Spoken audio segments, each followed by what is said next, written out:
حضور کی زندگی سے ایسے ابواب کو ڈسکس کرتے ہیں جن کو فالو کرنے کے بعد آپ اپنی زندگی کو درخشندہ بنا سکتے ہیں۔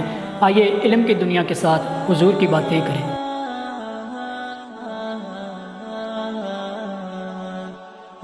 بسم اللہ الرحمن الرحیم۔ السلام علیکم، میں ہوں پروفیسر رفرف۔ علم کی دنیا سے علم کے موتی، اور وہ بھی سرکار دو عالم صلی اللہ علیہ وآلہ وسلم کی سیرت کے مختلف پہلوؤں کے حوالے سے آج ہمارا ایک بہت بڑا برننگ ایشو ہے اطمینان۔ تو اطمینان کیسے حاصل ہو سکتا ہے زندگی میں، اس کے لیے آپ صلی اللہ علیہ وسلم نے کیا رہنمائی ہمیں دی ہے، آج کا ہمارا موضوع یہ ہے۔ دیکھیے، ہم زندگی میں کتنی تکلیفیں اٹھاتے ہیں آرام اور اطمینان حاصل کرنے کے لیے۔ ایک مزدور سارا دن کتنی مزدوری کرتا ہے، مالک کسی سے لڑتا ہے، جھگڑتا ہے، کاروبار معاملات میں الٹیمیٹ گول کیا ہوتا ہے کہ یار مجھے سکون آئے، اطمینان آئے، میں 4 پیسے لے کے گھر جاؤں اور خوشی دیکھوں۔ اسلام ایک دین ہے، تو کیسے ممکن ہے کہ دین نے اطمینان کی بات نہ کی ہو؟ دنیا کے جو دیگر جتنے بھی مذاہب ہیں نا، وہ 2 چیزوں کے گرد گھومتے ہیں: عبادات اور عقائد۔ کچھ اس میں اخلاقیات کا حصہ آ جاتا ہے، جیسے بدھ مت ہے یا ہمارے دیگر مذاہب ہیں الہامی، تو ان میں اگر کوئی چیز تھوڑی سی پرویل کرتی ہے ان 2 چیزوں کے علاوہ تو اخلاقیات ہیں۔ اسلام نہیں ہے۔ اسلام نے تو آپ کو 24 گھنٹے کی زندگی سکھائی ہے۔ شارع ہے نا، شارع اسلام آپ صلی اللہ علیہ وسلم کو کہتے ہیں۔ اس کی شریعت کو ایکسپلین کرنے والے، راستہ بتانے والے۔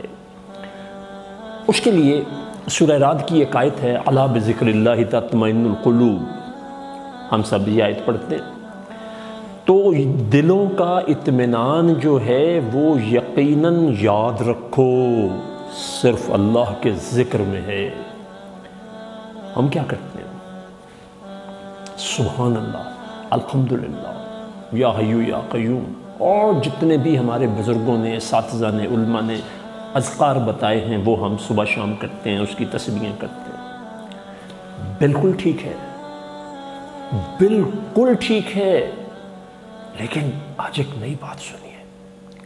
لفظ ذکر جو ہے، لفظ ذکر قرآن پاک کی غالباً 21 سورتوں میں اس کا ذکر آیا ہے، ذکر کا ذکر آیا ہے، اور یہ 20 معنوں میں استعمال ہوا ہے۔ دیکھیے، اتنا کچھ کرنے سے بھی، ذکر پہ مختلف قسم کے اذکار کرنے سے بھی اگر آپ بے چین ہیں تو ایک بات یاد رکھیے، ذکر کا ایک مطلب اللہ تبارک تعالیٰ کے احکامات کی بالکل ویسی ہی پیروی کرنا ہے جیسے حکم دیا گیا ہے، which is the missing link by whole of the Muslim Ummah. It's very unfortunate کہ ہم اطمینان جو ہے وہ کن چیزوں میں ڈھونڈتے ہیں۔ یہ کیسے ممکن ہو سکتا ہے کہ آپ نے کسی کا حق مارا ہو، کسی پہ ظلم اور زیادتی کی ہو، اور تسبیحیں پڑھنے سے، نمازیں پڑھنے سے آپ کو اطمینان حاصل ہو جائے؟ نہیں ہوتا۔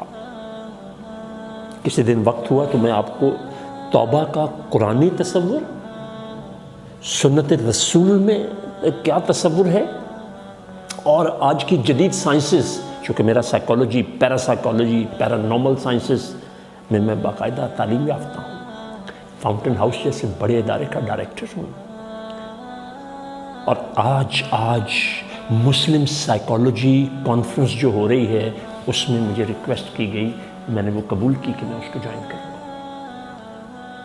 تو سر، اطمینان جو ہے نا وہ دل کی ایک خاص کیفیت کا نام ہے۔ پہلے تو یہ سمجھے اطمینان ہوتا کیا ہے۔ اطمینان جو ہے وہ دل کی ایک خاص کیفیت کا نام ہے۔ جیسے ہی آپ کو وہ حاصل ہوتی ہے تو آپ کو اطمینان ہو جاتا ہے۔ تو اللہ نے کیا کہا کہ دلوں کا اطمینان اللہ کے ذکر میں ہے، اللہ کے احکامات کی پیروی کرنے پہ، اس کے رسول کی اطاعت کرنے سے آپ کو حقیقی اطمینان ملے گا۔ ویسے میں بڑی معذرت چاہتا ہوں، کچھ بھی کر لیں تو نہیں ملے گا۔ دیکھیں کیسے اطمینان ملے گا؟ میں نے ظلم زید پہ کیا ہے اور معافی بکر سے مانگوں، یہ کیسے ہو سکتا ہے؟ میں نے حق آپ کا مارا، ظلم آپ پہ کیا، آپ سے رشوت لی، آپ کی کچھ جو ہے زیادتی کی، اور میں کہوں یا اللہ مجھے معاف کر دے، تو وہ معافی جو ہے اللہ کے ہاں حقوق العباد کا ایک جو کانسیپٹ ہے وہ سمجھنا ضروری ہے۔ حقوق اللہ اور حقوق العباد کا کانسیپٹ اگر ہے نا تو پھر اطمینان حاصل کرنا بڑا آسان ہے۔ حقوق اللہ اپنی جگہ پر امپورٹنٹ ہے، یہ مت سمجھا کریں ہم کہتے ہیں کہ جی وہ اللہ حقوق معاف کر دے گا تو ہم پتہ کیا کرتے ہیں اپنے آپ کو 50% گریس مارکس پہلے ہی دے لیتے ہیں کہ اللہ نے معاف کر دیے، 50 وہ نکل گئے، 33 والا پاس ہوتا ہے، میرے پاس تو 50 پہلے ہی ہے۔ ایسا نہیں ہے، یہ دو الگ الگ سبجیکٹ ہیں، دونوں میں پاس ہونا بہت ضروری ہے۔ اس کے لیے آپ کو تلاوت کرنا پڑے گی۔ کیا کرنا پڑے گی؟ تلاوت کرنا پڑے گی۔ اب آپ کہیں جی میں تو 2 پارے پڑھتا ہوں، 6 پارے پڑھتا ہوں، میں ایسے لوگوں کو بھی جانتا ہوں جو 10 پارے پڑھتے ہیں۔ سر تلاوت پڑھنے کو نہیں کہتے، اس کے لیے عربی میں لفظ موجود ہے، قرآن میں بھی ہے، اقرا۔ تلاوت ہوتا ہے پیروی کرنا۔ پتہ کون سی پیروی کرنا؟ آپ جس کے پیچھے چل رہے ہیں، اگر اس نے 1 قدم 1 فٹ 3 انچ کے بعد رکھا ہے تو بالکل اگلا آپ کا قدم بھی بالکل وہی ہونا چاہیے۔ اس کا مطلب یہ ہے کہ اللہ جل شانہ نے جو احکامات دیے ہیں اپنے نبی کے ذریعے صلی اللہ علیہ وسلم، ان کو مانیں گے تو دلوں کو اطمینان ملے گا، ورنہ نہیں ملتا۔ کیوں؟ آخری بڑی دلچسپ بات سنیے۔ پیسے سے آپ کھانا خرید سکتے ہیں، بھوک نہیں خرید سکتے۔ پیسے سے دوائی خرید سکتے ہیں، صحت نہیں خرید سکتے۔ اچھا بستر خرید لیں گے، نیند نہیں خرید سکیں گے۔ کبھی مت بھولیے اس بات کو۔ تو ہمیشہ چونکہ ہمارا دین واحد دین ہے جس نے پوری معاشرت سکھائی ہے۔ میں نے جب سے سائنٹیفکلی بنیادوں پر دین کو دیکھنا شروع کیا تو یاد رکھیں سائنس دین کی محتاج ہے، دین سائنس کا محتاج نہیں ہے۔ یہ بات میرے جو سب سے بڑے استاد اس فیلڈ میں تھے انہوں نے مجھے ایک ہی نسخہ سمجھایا تھا۔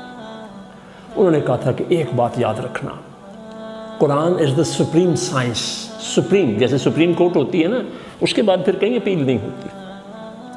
تو جو تھیوری سائنس کی قرآن کے خلاف ہے، قرآن کی تعلیمات کے خلاف ہے، بطور مسلمان یقین کر لیں کہ وہ آج نہیں تو غلط ثابت ہو جائے گی۔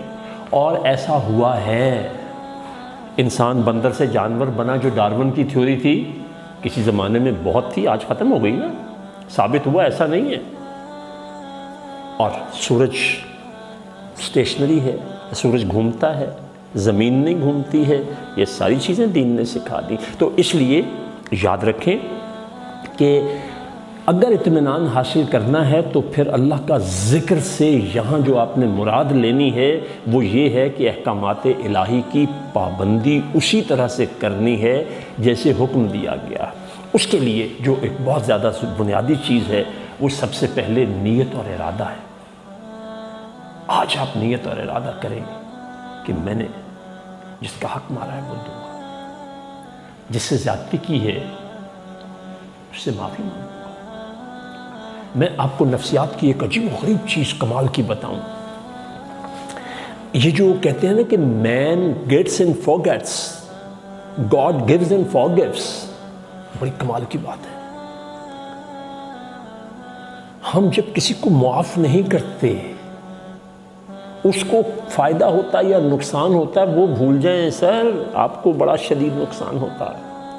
آپ کا نروس سسٹم جو ہوتا ہے اس کے اوپر مسلسل ایک سٹریس اور بے چینی رہتی ہے۔ نروس سسٹم نا، آپ کے اعصاب جو ہیں وہ کھنچے رہتے ہیں، کبھی آپ کو سر درد ہوگا، کبھی آپ کو اسٹمک میں بے چینی اور السر ہوگا، اور کبھی آپ کو نیند نہیں آئے گی، کبھی رات کو آپ کے پٹھے کھل جائیں گے، ہم ڈاکٹروں کے پاس جائیں گے۔